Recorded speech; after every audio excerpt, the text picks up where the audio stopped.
Well, welcome to 2018. Aren't you happy we made it this far? This year has some really good stuff buried in it. I'm so looking forward to this year. One of the major things that we're looking at is we have a couple of planets back in rulership. We have Neptune in its own sign of Pisces, and we have Saturn moving into its own sign of Capricorn. So this video is primarily going to be about Saturn and Capricorn, but we'll touch on some other stuff while we're at it. And it's going to be very short. Yay! There are some things I want you guys to consider. When we talk about Saturn, it's very easy to kind of get hung up on the real big, broad brush strokes, the downsides of Saturn or the more sensational sides of Saturn, right?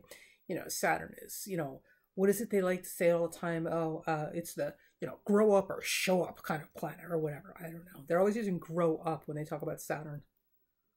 All right. So here's the thing. Like for many of you, and I'm sure you would agree with me, like if you're over a certain age, 15, 18, 25, you've done plenty of growing up. And for those of you who've had, some difficult lives, like you had to grow up pretty early on. And in ways that other people have had the luxury of not having to do. So when someone starts talking about, oh, Saturn, blah, blah, blah, and, you gotta grow up and blah, blah, blah, and earn your blah, blah, blah. Oh, Lord, today. It's usually the first sign that they've pretty much grown up in a very comfortable, life. And if, had the option of choosing when they had to grow up, unlike a whole lot of other people on the planet that didn't get a choice in the matter.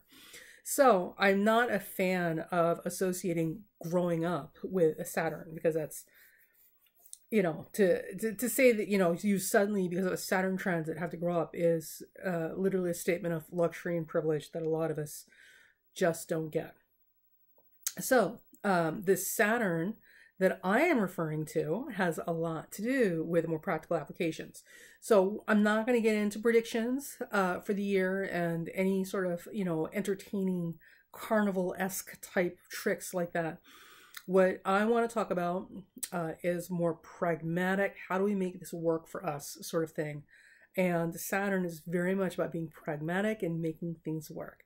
So it's very, very good and fortuitous timing that this is occurring. So with my particular brand of astrology and the way I use it, and certainly with Saturn, God bless Saturn, it is very much about taking a realistic inventory and assessment of what we have to work with. And it's not about, I wish I had, or we could do so much more if we had this, or if this and if that, and but this and but. No, you don't always get that choice. Sometimes you just have to show up, and whatever you're dealing with, that's what you got to work with. That is Saturn.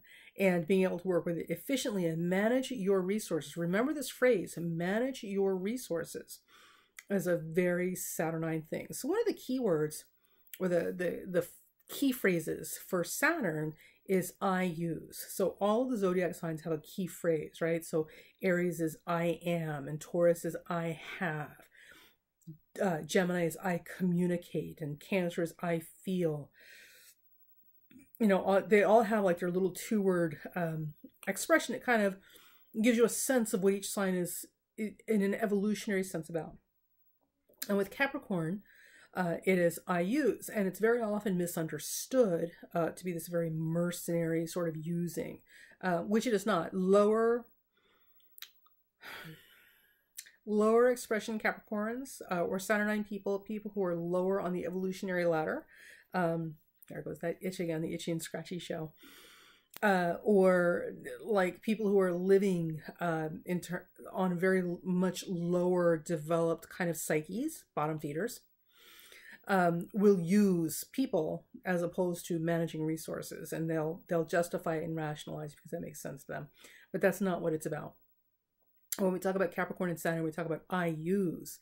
What we're talking about is Capricorn. The whole essence of Capricorn and Saturn is about resource management. What do I have to work with, and how can I make this work in the most efficient way possible? Saturn does not like waste, and Saturn likes things that last because they have value, right? Saturn's not a huge fan of replacing things. You'll find that a lot of heavy Saturn emphasis or heavy Capricorn emphasis in a person's chart, they tend to be drawn to antiques. And the idea, of course, is that this thing, sorry, that is still around hundreds of years later has value because it's still around hundreds of years later. So there's a tremendous amount of strength and resilience in this object. And that makes a statement. It's also a tie to the past. So the Saturn experience is very much about, same thing, tensile strength, resilience, ties to the past, building on our ancestry and the legacies that other people left behind for us. Doing right by the people who've sacrificed so much that we could be here and build up from there. So as Saturn moves into Capricorn, some of the things you're going to see are these very Saturnine themes are going to come up and be very, very strong. Where Saturn is in your chart, where Capricorn is in your chart, is going to have a lot to do with where you personally are going to feel the Saturn and Capricorn experience, right? So Saturn and Capricorn going through the first house, this is very much going to be a time about the physical body and your identity and getting to the essential truths of who you are and cutting away a lot of dead weight physically, or psychologically or emotionally or even professionally. Saturn in the second house, Saturn and Capricorn in the second house is very much going to be about your resource, literally your financial resource management and stuff. You may find yourself going through a tremendous purging period at this time and only hang on to things that really have pragmatic usefulness to you. Saturn in Gemini, or the third house, has a lot to do with correct thinking, and again, it's the same thing. It's about what type of thought patterns, what types of information, what types of knowledge is useful, and what of this is just fluff and does nothing to move my life forward. Saturn in the fourth house has a lot to do with your home and your family ties and where you're living. So it's very much about the immediate environment around you that supports you. And many of you may find at this time that the burden of obligation falls very heavily on your shoulders when it comes to family or your residence. But this is also a time of getting deep down into the roots and really understanding and defining what it is that supports you and holds you through life. Some of you may be cutting ties with your immediate environment and family and that sort of stuff, and others you may be digging down deep and shouldering burdens, out of obligation and necessity because you're learning other things that are critical to your development. Some things to remember is that when major planets like Saturn, and especially major planets in a rulership like Saturn, are crossing your angular houses, your developmental houses, 1st, 4th, 7th, and 10th, you'll tend to feel that a lot more immediately and intensely because it is very much about your personal development. So here I just want to segue a little bit into something that's very important to understand about astrology and how we use it. And certainly how we're going to use it with this Saturn and Capricorn transit, right? So everything in life is very much about who you are and how you are evolving. It's not about stuff, and it's not about your status out there, which is kind of contradictory to Capricorn, because Capricorn is very much about achievement, right? About climbing the mountain and reaching the top for everyone to see. It's about having all your certificates and having social respect and, having positions of honor and having merit and being visibly applauded for having accomplished something. But those things are just mile markers. Those things are literally just markers on the road to show you how far you've come. In and of themselves, they have no value. So even in the Capricorn experience, which is a very outer world kind of expression, it's very much about what's out there and how does that reflect on me. It's still about your inner growth. Saturn at its finest is very much about character and integrity and staying true to your word, and the courage of commitment. It's about all the internal qualities that make you a better person, not a more respected, valuable person in terms of society's eyes, right? So when Saturn goes through those personal houses, 1, 4, 7, and 10, it's very much about you having your having your mettle tested. So you will be put in a position where you really have to make a lot of decisions about who you want to be as a person, you know, and you have to work towards that. Now, there are a lot of people say, oh, you know, karma this and karma. People love using the word karma with Saturn. Oy. And for the record, it's, yeah, maybe, I suppose, but I think that when it comes to our spiritual debts and our spiritual obligations, Pluto has a lot more to do with karma than Saturn ever will. Saturn is very much cause and effect, and it's what's in front of us, right? Pluto is very much about paying back old debts, and we're creating new ones if we're not careful. But that's a whole other conversation. So Saturn through these houses in its own sign is really going to emphasize that Saturn experience, which is very much about, you know, what good is this to me? How is this useful to me? How can I make this work for me? What do I really, really need? And what do I have to let go of? Saturn in Capricorn is often associated with things like leanness and meanness. Skinny is a very Saturn thing, because Saturn is always hungry. It's like the dark Dane of Denmark in Shakespeare, you know, very lean and dark and morose. And you'll often find that people with strong Saturn emphasis in their chart, especially Venus and Saturn, they like their partners very skinny. They don't like that indulgent, kind of pudgy, overfed sort of thing, or that is their description of it. They like their partners looking a little hungry. And also Saturn, you know, and they can be mean because Saturn is just not indulgent or forgiving, and Saturn will call it like it is. Like, you really screwed up, buddy boy. You know, like, what do you want me to do? Make it sound nice for you? That's not going to help you. Saturn is the epitome of the tough love planet, you know, when it's actually being loving and not just being mean to be mean, because there's a lot of those Capricorns too. And we know that Saturn is also about responsibility and burden and obligation. We know all the big keywords, right? But Saturn, on the positive side, is also about things like loyalty and patience. And the most important word of all, and discipline, but the most important word of all, perseverance.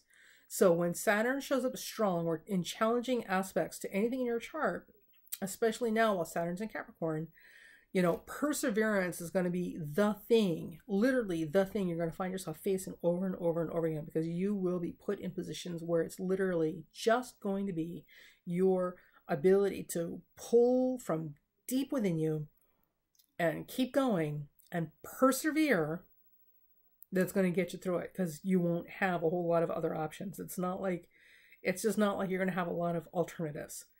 So, you know, that sounds pretty crappy, but at the end of the day, what really happens is that experience develops in you, just like lifting heavy weights and struggling with that makes you physically stronger.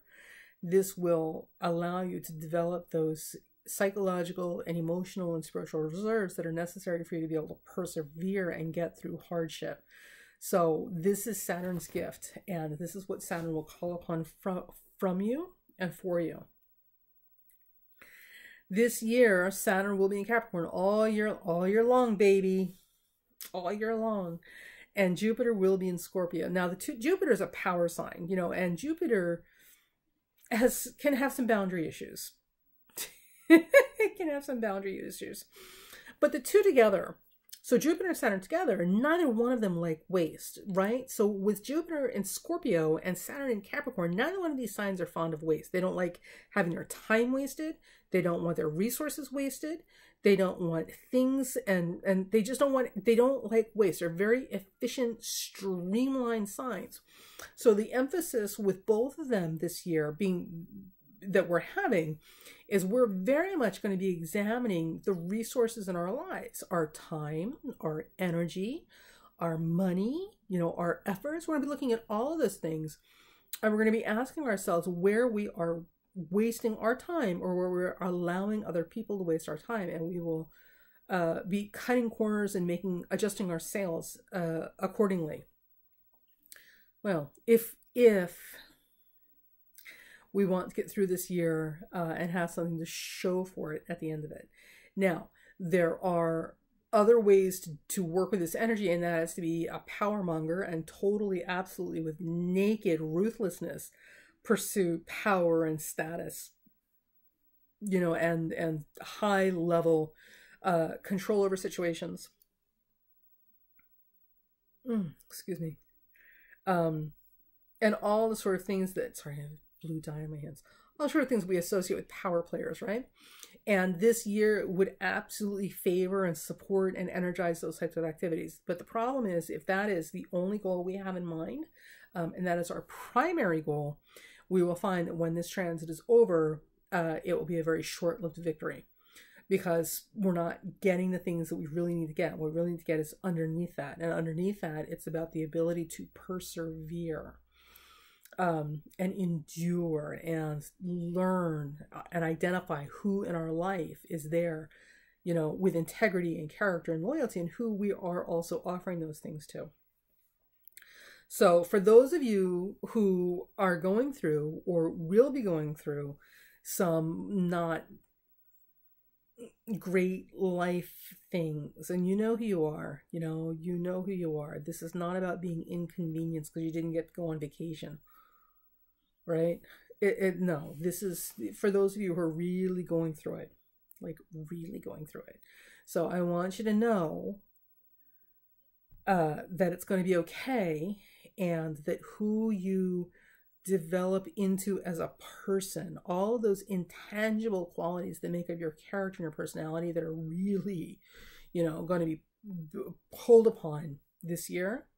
That's literally what this is about. So no matter what hardship you find yourself in, pull deep from within yourself and find a way to make this work. Find a way for this to have some type of beneficial outcome in terms of your personal development. That, my friend, is what Saturn in Capricorn is asking you to do. And with Jupiter in Scorpio, it's going to give you the opportunity to really, oh my gosh, really rock and roll. And become almost superhuman in your ability to recover and be resilient, and also regenerate yourself. So it's not going to be an easy year, but it's going to be an amazing year if you use it. I use Capricorn. If you use it practically and pragmatically, and you use this for self-development. So there is that. Now, there's a lot of talk also about Uranus going into Taurus later this year, and should be around May, I believe, right? So okay, so the first thing is don't panic. Don't panic. We're not in World War III by May. We're going to be okay. We're going to be okay. Uranus and Taurus, the last time this occurred, we had the Dust Bowl and the beginning of the Depression back in the early 1900s. And moving forward, we may have similar challenges. So certainly there should be some upheaval, and some challenging of the status quo in terms of finances and resources, both in terms of banking, which is ruled by Taurus, and also agriculture, which is also ruled by Taurus. But this is not new. So for those of you who are just climbing out from underneath rocks or have been living in caves for the last 10 years or 20 years, this is not new. We've known for a long time that with climate change and with a growing global population, that resources are literally going to be an issue. We've known this for and also the ocean pollution, we've known this for a long time. And now it's coming to a head where you can't ignore it. Like, you can't spend the rest of your life watching the Grammys and pretending this stuff doesn't exist, It's just, you can't run around in your Land Rover and act like it's, fossil fuels are not a big deal. So when Uranus enters the Taurus officially, that's when we're really going to have these conversations about resources and resource management. And remember, Capricorn and Scorpio, wastefulness. So it's not so much a matter of us tightening our belts as much as all of us making the conscious decision to get serious and to really examine how we're being wasteful and how we cannot be wasteful anymore. So if we go with that theme in mind in our personal lives, as well as our, social and political activities, snow, we're going to get snow. Then this should make a huge difference in how successfully we can navigate this year ahead for our benefit, as opposed to just kind of feeling like we're getting blindsided by the planets through the rest of the year, right? So obviously this will not be easy, but we can make good of this. So, you know, there is that. Now, we should have some eclipse activity. May appears to be a huge month, so I would definitely batten down the hatches. I would make sure that I have plenty of savings set aside for emergencies. I don't think you need to build a bunker yet. Maybe, I don't know, maybe we need to build bunkers in our backyard. But May is definitely going to be a rock and roll month for a number of things being activated all at the same time. So it should be an interesting spring. And then we won't see anything particularly, oh my God, until closer to November, when Uranus backs up into Aries again, and Jupiter moves back into Sagittarius, or moves forward in Sagittarius. So close to November, December, Jupiter will move into Sagittarius, Uranus will move back in Aries, and we're going to be right back revisiting a lot of the crap we've been dealing with this year. But it's temporary. It's temporary. But we will have to deal with it. So for the better part of 2018, we should have some really good fertile ground to work with in terms of rebuilding foundations, and also redefining, you know, how we want to move forward in our lives, and making things work more efficiently. So as you move through 2018, as we enter 2018 and we move through 2018, I want you, if you want to successfully navigate this year, I want you to think about this in terms of resource management, not about power plays and, you know, how fast can I get up the corporate ladder and, you know, all, whatever. You know, money is just a piece of paper. And listen, you could be a billionaire. It's not going to help you on a deserted island. You know, think in terms of resources. What are the things that really help you move forward in life? You know, and if you're saying money, I want you to stop being an idiot, and I want you to think, what does money buy you? What does money afford you? Those are the things that are your resources, and I want you to plan accordingly moving forward in 2018. So it's going to be good. This is going to be a good year. So, you know, cross your fingers and hang in there. I'm officially available for readings in January, so please feel free to reach out. And we're gonna get through this. We're gonna get through this together. And that's it. So I'm looking forward to the year. It's gonna be amazing. And I'm gonna do more about Saturn and Capricorn in a little bit. I just want to do this to kind of touch base because I don't have a lot of time to work with this month in December. But we will definitely revisit this, and we will definitely talk about Saturn and Capricorn and the Jupiter and Scorpio and the more positive manifestations of these two things together and how they impact us. Okay? So, talk to you soon.